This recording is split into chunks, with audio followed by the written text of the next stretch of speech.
Hi friends, வணக்கம். இன்னைக்கு நான் ஒரு சிம்பிளாக எப்படி சாம்பார் பண்ணுறதுன்னு எனக்கு சொல்லிக் கொடுக்க போகிறேன்.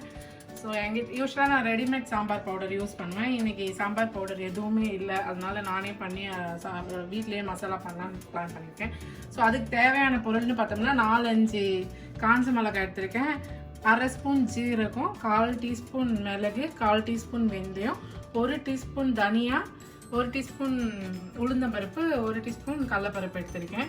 அதுக்கப்புறம் வெங்காயம், 1 வெங்காயம், 2 தக்காளி கட் பண்ணி வச்சுருக்கேன். சாம்பார் ஆனியன் இருந்துச்சுன்னா இன்னும் டேஸ்ட் நல்லாயிருக்கும், அது இருந்தால் அதை சேர்த்துக்கோங்க. அப்புறம் காய்கறின்னு பார்த்தோம்னா எல்லா காய்கறியும் சேர்த்துக்கலாம். முருங்கைக்காய், கத்திரிக்காய், கேரட்டு, பீன்ஸு, உருளைக்கிழங்கு, என்னென்ன காய் இருக்கோ அதை சேர்த்துக்கலாம். என்கிட்ட இன்றைக்கி 4 காய் தான் இருந்தது, ஸோ அதனால் நான் 4 மட்டும் சேர்த்து வச்சுருக்கேன். ஒரு சின்ன எலுமிச்சம்பழம் சைஸ் புளியை கரைச்சி தண்ணி எடுத்து வச்சுட்ருக்கேன். 1 கப்பு துவரம்பருப்பை நான் வேக வச்சு ஆல்ரெடி அதை எடுத்து வச்சுட்ருக்கேன். ஸோ வாங்க சாம்பார் எப்படி பண்ணுறதுன்னு சொல்லிக்கிறேன். இந்த சைடு உப்பு எடுத்து வச்சுருக்கேன். அதுக்கப்புறம் எண்ணெய் தாளிக்க கடுகு, ஜீரகம், இவ்வளோதான் தேவைப்படும்.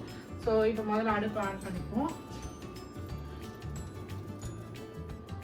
அடுப்பு ஆன் பண்ணிவிட்டு ஒரு சின்ன பேன் வச்சுருக்கேன். இது எல்லாத்தையும் வறுத்து அரைச்சிட்டு வந்துடுவோம்.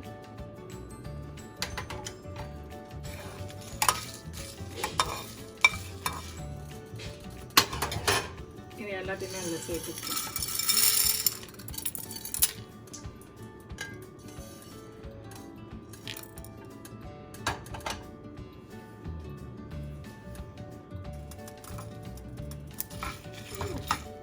இப்போ இது நல்லா வறுபட்டுடுச்சு. ஸோ இதுக்கப்புறம் இதை நம்ம கொஞ்சம் ஆறட்டுன்னு மிக்ஸி ஜாரில் போட்டு அதை அரைச்சிட்டு வந்துடுவோம்.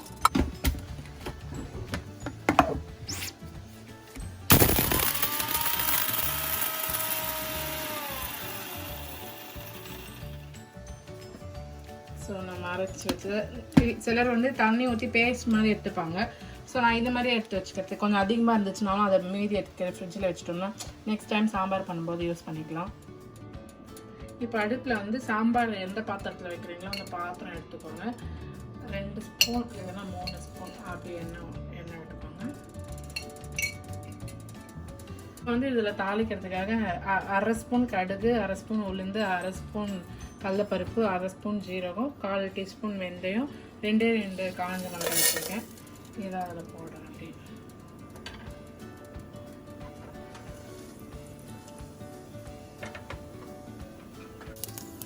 கடுகு வெடிச்சதும்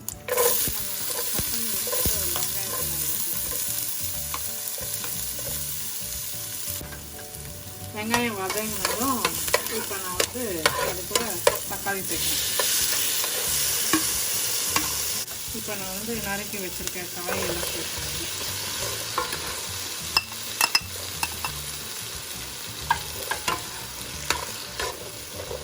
நான் கேரட்டு, பீன்ஸு, உருளைக்கிழங்கு, கத்திரிக்காய் எடுத்துருக்கேன். முருங்கைக்காய்லாம் இன்னும் போட்டால் இன்னும் நல்லாயிருக்கும். வெண்டைக்காய், முருங்கைக்காய் எல்லாத்துலேயும் 2 காய் போட்டுக்கலாம் வீட்டில் இருக்கிறது.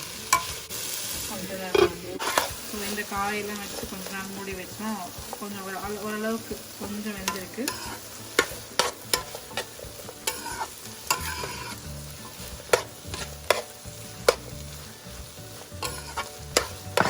இந்த நேரத்தில் நான் அந்த புளி தண்ணியை நான் ஆட் பண்ணுறேன்.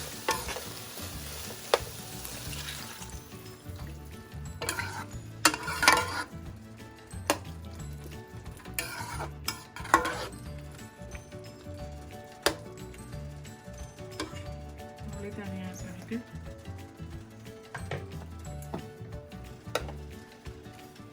நம்ம அரைச்சி வச்சிருக்க அந்த மசாலா தேவையான அளவுக்கு ஆட் பண்ணிக்கோங்க.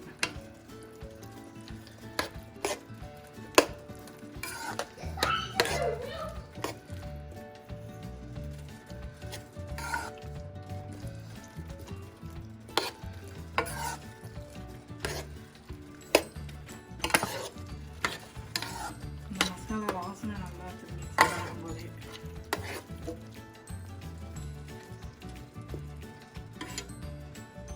நான் எனக்கு கொஞ்சம் நாளாக அரைச்சி விட்டதுனால அப்படியே அந்த மிக்ஸி இருக்கிறது மொத்தமே சேர்த்துக்கிட்டேன்.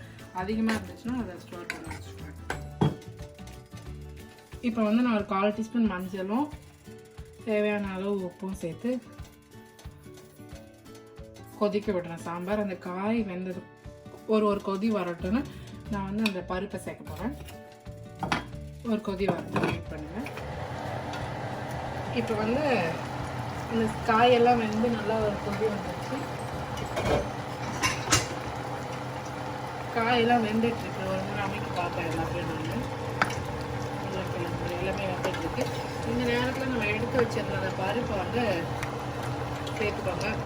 இப்போ இந்த பருப்பெல்லாம் சேர்த்துட்டு ஒரு 5 minutes போல் கொதிக்கட்டும்.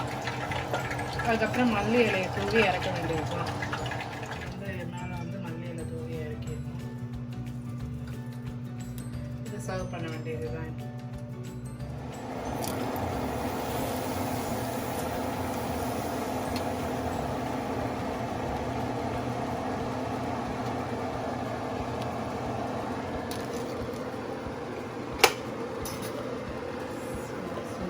சாம்பார் சாதம்